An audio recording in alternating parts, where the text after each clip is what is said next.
Oi, gente! Hoje vim falar um pouquinho do cérebro para vocês. Didaticamente, a gente separa o cérebro em 4 partes, né?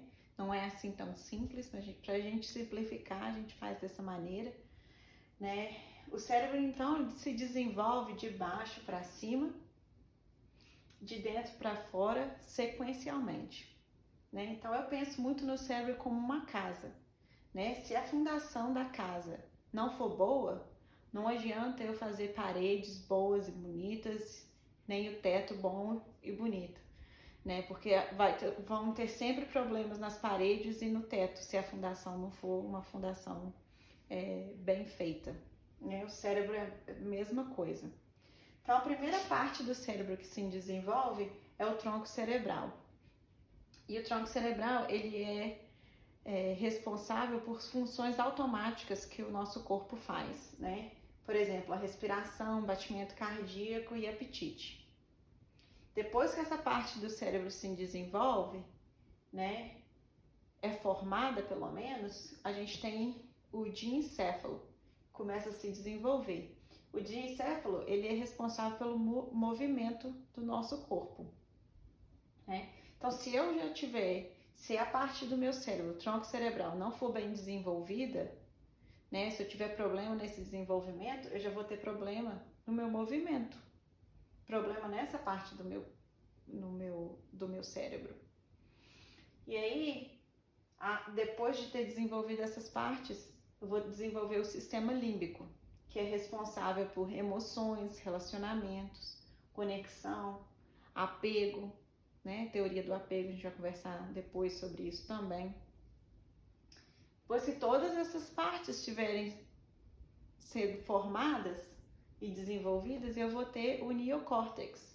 E lá no neocórtex é onde eu tenho os pensamentos concretos e abstratos, né? É onde eu consigo fazer a matemática, consigo ler, escrever, né? Aprender essas habilidades, né? Uma maneira de pensar no cérebro é assim. A outra maneira, como se fosse a nossa mão, né? Essa aqui seria o nosso pulso, seria o tronco cerebral, daí eu tenho o diencéfalo, o sistema límbico e aí o neocórtex. Quando a gente pensa que os sinais que chegam no cérebro, né, chegam pelo tronco cerebral e tem que passar por todas essas partes para chegar lá no neocórtex, para que eu possa ter um pensamento concreto ou abstrato sobre aquele sinal que chegou para mim. Então não adianta eu querer ficar, se essas outras partes do meu cérebro não tiverem sido desenvolvidas e não tiverem organizadas, eu provavelmente esse sinal vai ser bloqueado em alguma parte do meu cérebro e não vai conseguir chegar lá no meu neocórtex. Então é muito difícil alguma parte desse cérebro não seja desenvolvida, conseguir fazer, né, expressões matemáticas, estudar física, química, né, e fazer boas escolhas em todas as situações da vida, né. Então esse seria o desenvolvimento normal do cérebro, né, numa situações mais saudáveis que pudesse acontecer, o cérebro desenvolve dessa maneira, sequencialmente. O que acontece quando a gente tem trauma, e trauma, a definição de trauma que a gente vai levar hoje, que é a definição de trauma da Natural Lifemanship, né? Trauma seria qualquer situação em que o cérebro muda para acomodar a um ambiente em que a sobrevivência é a minha preocupação principal. E o que está incluído então no trauma, né? Todo mundo sabe. Abuso, negligência, violência doméstica. Tem alguns traumas que a gente não, né? Desastres naturais. Outros traumas que a gente não conversa muito, ou não vê isso muito como trauma, né? São divórcios, são traumas durante o nascimento, né? Tanto para a mãe quanto para o bebê. quando a mãe não é bem atendida, né? Quando traumas durante a gestação, né? Onde as mães são violentadas ou outro trauma grande é viver na pobreza, onde eu não sei se eu vou comer hoje, eu não sei se eu vou ter um teto sobre a minha cabeça amanhã, né? Porque trauma, então, geral, falando no geral, são estímulos que chegam pra gente, chegam no cérebro, que são arrítmicos, imprevisíveis e não padronizados. Isso caracteriza o trauma. Toda vez que eu tenho estímulos sensoriais que chegam no meu cérebro, né? São sinais que chegam no meu cérebro, que são arrítmicos, imprevisíveis e não padronizados, o meu cérebro não sabe o que fazer com esses estímulos. Quando o meu cérebro não sabe o que fazer, o meu cérebro entra em sobrevivência. E essas partes aqui, o tronco cerebral e o diencéfalo, que são responsáveis pela luta, fuga ou congelar, né, dissociar, são as partes do meu cérebro que eu vou desenvolver mais. Porque o meu ambiente está imprevisível, arrítmico, não tem padrão. Isso, então, é o trauma. E o que a gente tem hoje, que todo mundo está falando, o mundo inteiro está passando por esse trauma junto, é o Covid-19, né? A gente não sabe hoje se a gente vai ter emprego amanhã. Muita gente, né? Não todos, né? Mas todos nós temos medo de perder um ente querido. A gente está com medo de ficar doente. A gente não sabe o que a gente vai fazer com os filhos, porque eu preciso ir para o trabalho, mas não tem escola. Meu filho vai ficar onde? Com quem? Não sei se eu posso sair, se não posso sair, se eu uso máscara, se eu não uso máscara. Então tá tudo muito arrítmico, tá tudo muito imprevisível, tá tudo muito não padronizado, né? Tudo isso é trauma.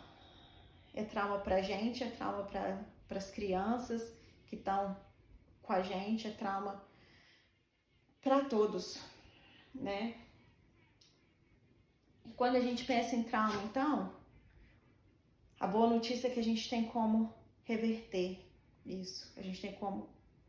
Porque quando a gente pensa em trauma, a gente está pensando em desorganização do cérebro. Então, para a gente reverter o trauma, né, ou pelo menos processar esse trauma, o que a gente tem que fazer é o contrário disso. Então, a gente tem que começar a ter estímulos que são rítmicos, previsíveis, padronizados, repetitivos. É isso que reorganiza o meu cérebro. Pessoas que passaram por traumas, né, e eu trabalho com clientes que passaram por traumas, e o que a gente começa a fazer são dar estímulos que sejam rítmicos, previsíveis, padronizados, repetitivos.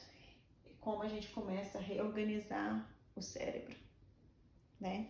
Então, falando disso, eu quero mostrar para vocês hoje um objeto que ajuda com esse estímulo organizado, com esse estímulo previsível, repetitivo e rítmico. Essa daqui é uma bola, que aqui eles chamam de breathing ball, né? Seria uma bola para que auxilie a gente na respiração. Quando eu abro a bola, eu vou inspirar. Quando eu fechar a bola, eu vou expirar. Então, é assim.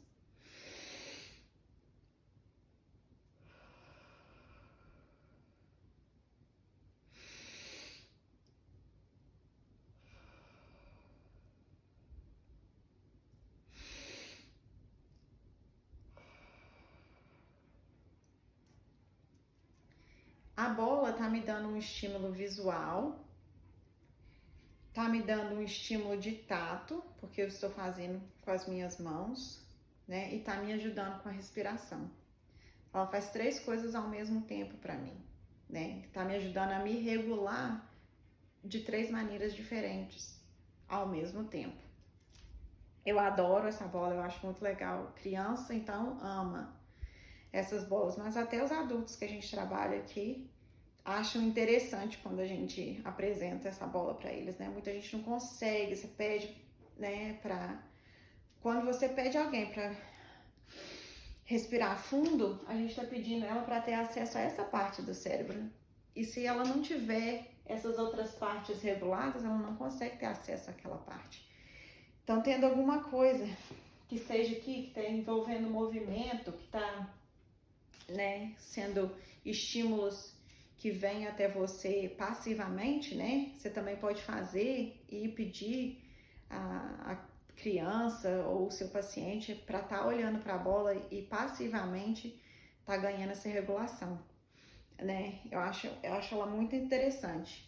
E eu vou estar trazendo essa semana para vocês, essa semana e a semana que vem, diferentes objetos e atividades que a gente pode fazer, né, com as crianças, quem tem paciente, quem atende, né, online ou não, quem tem para você mesmo, né, você pode fazer para você mesmo, para se regular, né. Então a gente vai estar, eu vou estar apresentando, vou estar tentando fazer vídeos curtos de 1 minuto, 2 minutos, apresentando diferentes objetos e atividades, né, que sejam rítmicas, previsíveis, padronizadas e repetitivas, para a gente estar então reorganizando o nosso cérebro e tentando então processar esse trauma, ou pelo menos reorganizar o nosso cérebro para que a gente possa ter um cérebro integrado e ter acesso a todas as partes do nosso cérebro. Tá bom, gente? Quem tiver dúvida, por favor, pode mandar, tá? Será um prazer responder. Muito obrigada.